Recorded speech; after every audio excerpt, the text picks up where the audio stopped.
Bismillahirrahmanirrahim. Assalamualaikum warahmatullahi wabarakatuh. Baiklah anak-anak semuanya, pada pertemuan kita pada hari ini kita akan belajar bab pertama, yaitu Al-Quran menginspirasi meraih kesuksesan dengan mencari ilmu. Di sini tujuan pembelajaran kita pada hari ini yang pertama, membaca, mengartikan, menulis, mendemonstrasikan hafalan dan menjelaskan kandungan Quran Surat Al-Mujadilah ayat 11 dan Quran Surat Az-Zumar ayat 9 serta hadis tentang menuntut ilmu. Yang kedua, terbiasa membaca, mengartikan, menulis, menghafal Al-Quran, meyakini bahwa Allah Subhanahu wa Ta'ala akan mengangkat derajat orang-orang yang berilmu. Yang ketiga, terbiasa berperilaku semangat mencari ilmu, mampu membuat paparan biografi singkat salah seorang cendekiawan muslim dan mampu meneladaninya dalam kehidupan saat ini. Sekarang mari kita amati bersama-sama, mari bertafakur. Manusia telah diciptakan oleh Allah Subhanahu wa Ta'ala dalam bentuk yang sebaik-baiknya, dilengkapi dengan akal pikiran.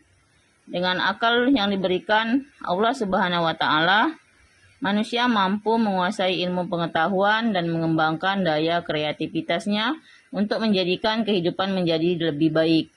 Manusia sebagai makhluk yang berpikir senantiasa memanfaatkan akal sebagai anugerah Allah Subhanahu wa Ta'ala untuk mendorong pesatnya perkembangan ilmu pengetahuan.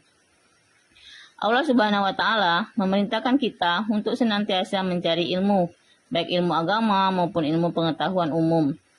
Dengan ilmu agama, kita akan dapat memahami ajaran Islam yang bersumber dari Al-Quran dan As-Sunnah, sehingga dapat melaksanakan perintah-perintah Allah Subhanahu wa Ta'ala dan mengikuti sunnah-sunnah Rasulullah Shallallahu Alaihi Wasallam dengan benar.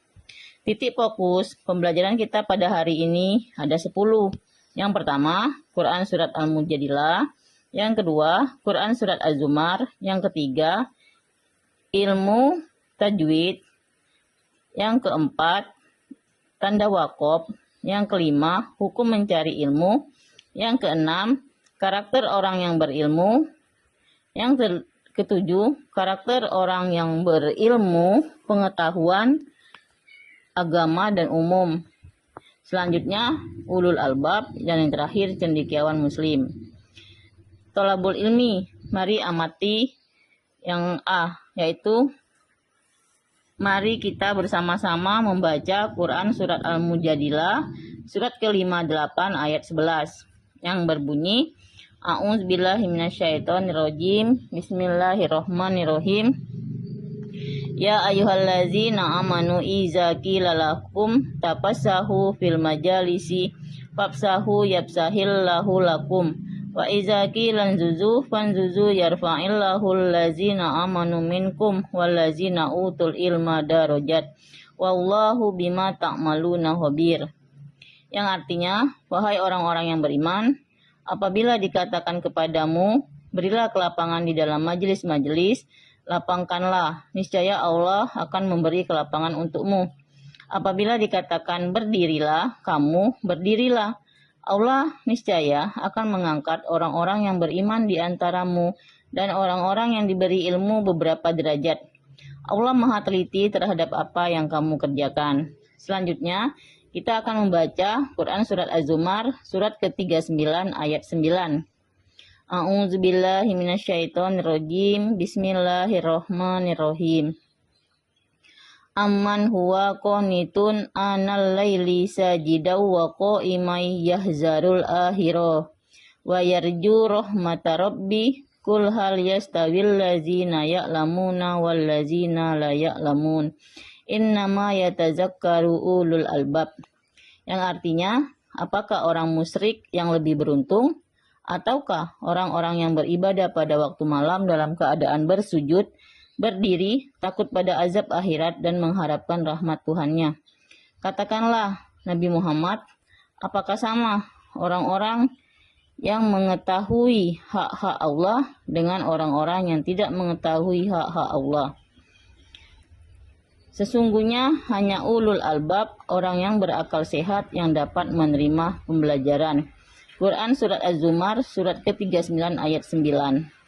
Selanjutnya kita akan membaca hadis tentang keutamaan mencari ilmu yang berbunyi Bismillahirrohmanirrohim. Man salaka thoriqon yaltamisu fihi ilman sahalallahu lahu thoriqon ilal jannah. Rawahu Muslim.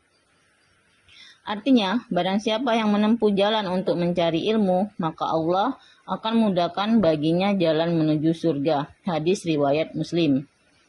Kita selanjutnya akan mempelajari, memahami hukum bacaan tanda wakaf. Wakaf itu artinya menurut bahasa adalah menahan atau berhenti. Sedangkan menurut ilmu tajwid, wakaf adalah berhenti sejenak ketika membaca lafaz yang terdapat tanda wakaf untuk mengambil napas sejenak dan melanjutkan kembali bacaan selanjutnya. Di dalam Al-Quran, tanda wakaf umumnya terdapat pada tengah ayat, namun ada juga pada akhir ayat. Tanda wakaf itu ada 8. Yang pertama, mim. Namanya wakaf lazim, yang artinya harus berhenti.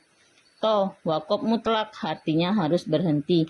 Jim, wakaf jais, boleh berhenti, boleh disambung. Lam alif, la waqafu fi, bukan tempat berhenti. Sola, itu adalah wasol aula, lebih baik disambung. Kola, waqaful aula, lebih baik berhenti.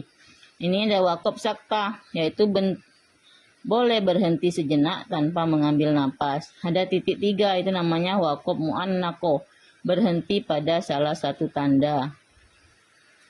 Nah ya, Quran Surat Al-Mujadilah, surat ke-58 ayat 11, merupakan tentang keutamaan orang berilmu.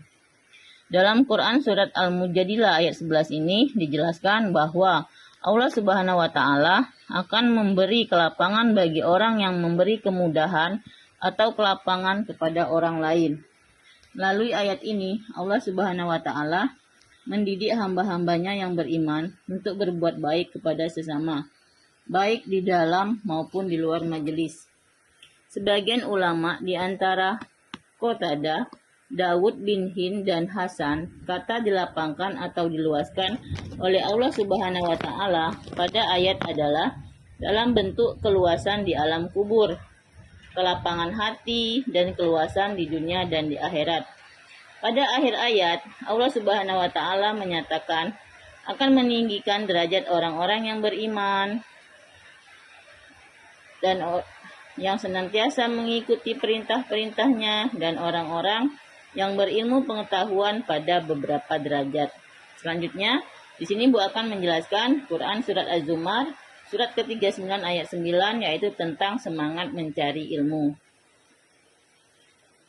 Pada awal ayat Quran Surat Az-Zumar ayat 9 ini, Allah Subhanahu wa Ta'ala menyampaikan kepada Rasulullah SAW agar menanyakan kepada orang-orang kafir Mekah tentang beberapa hal, yakni yang pertama, apakah sama antara orang yang tekun beribadah kepada Allah Subhanahu wa Ta'ala di waktu malam dan berdiri seraya hatinya penuh rasa takut dari azab akhirat dengan orang yang musyrik kepada Allah Subhanahu wa Ta'ala. Yang kedua, apakah sama antara orang yang berilmu pengetahuan dengan orang yang tidak berilmu pengetahuan?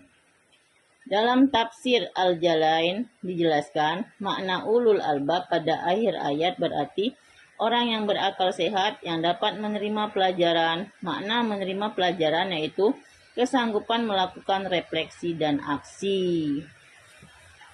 Dan hadis riwayat Muslim tentang keutamaan orang yang mencari ilmu ini menjelaskan bahwa Allah Subhanahu wa Ta'ala telah menjanjikan akan memberikan kemudahan jalan menuju surga bagi orang yang menempuh jalan untuk mencari ilmu. Pertama, menempuh jalan dalam arti berjalan kaki secara fisik untuk mencari ilmu, berpindah dari tempat tinggalnya menuju tempat tinggal lain untuk belajar.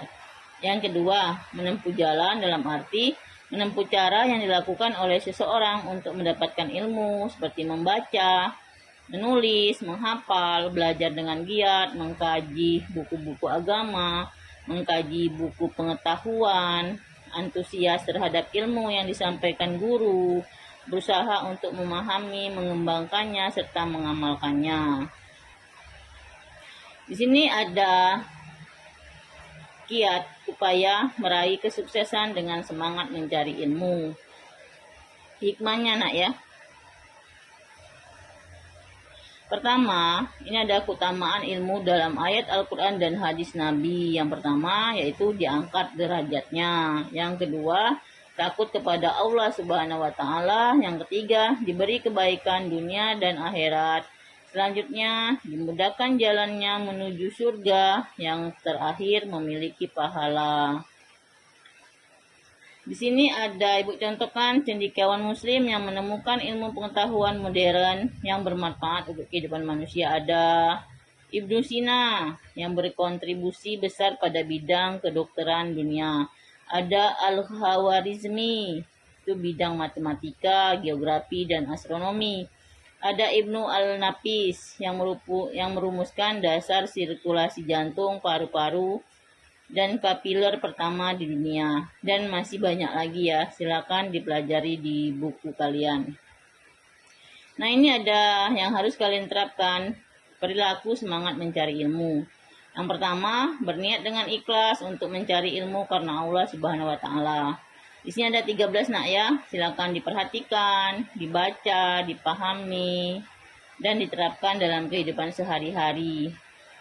Nah, ini ada nomor 7 ya. Poinnya menghindari rasa malu dalam mencari ilmu yang akan menyebabkan seseorang tidak akan mendapatkan ilmu. Tidak cepat menyerah, selalu berlapang dada, dan berusaha mengamalkan dan menyampaikan ilmu kepada orang lain. Nah, selanjutnya yaitu iktisar.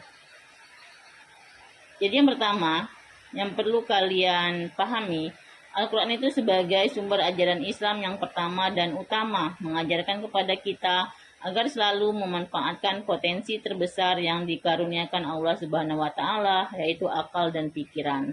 Ya, di sini ada 4 poin yang perlu kalian ingat dan pelajari dan diterapkan juga dalam kehidupan sehari-hari. Ada nomor 5 ini, sebagaimana yang terdapat pada ayat-ayat Al-Quran dan hadis Rasul. Di antara keutamaan orang-orang yang berilmu pengetahuan adalah diangkat derajatnya oleh Allah Subhanahu wa Ta'ala. Bersikap takut kepada Allah Subhanahu wa Ta'ala akan diberikan kebaikan di dunia dan di akhirat, dimudahkan jalannya ke surga, dan dapat memiliki ilmu bermanfaat yang pahalanya akan senantiasa mengalir. Baiklah, sampai di sini pertemuan kita pada hari ini. Semoga apa yang kita pelajari pada hari ini